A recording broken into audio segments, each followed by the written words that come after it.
Account listing report.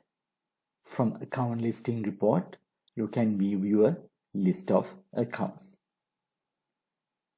You can access this report from Accounts, Reports, Account Listing.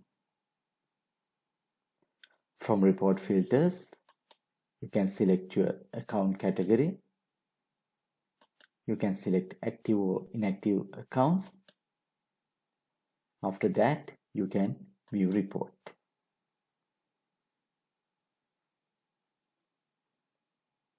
From this report, you can view account name, account category, whether that account is active or not, account description, and account balance.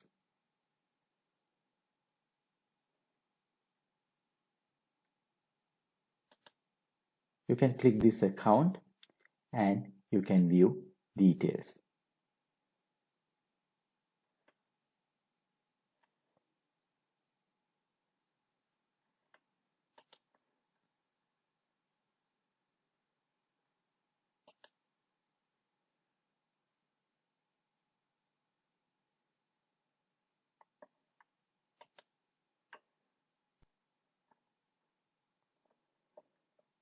You can export this report to PDF, CSV, Excel, and these formats.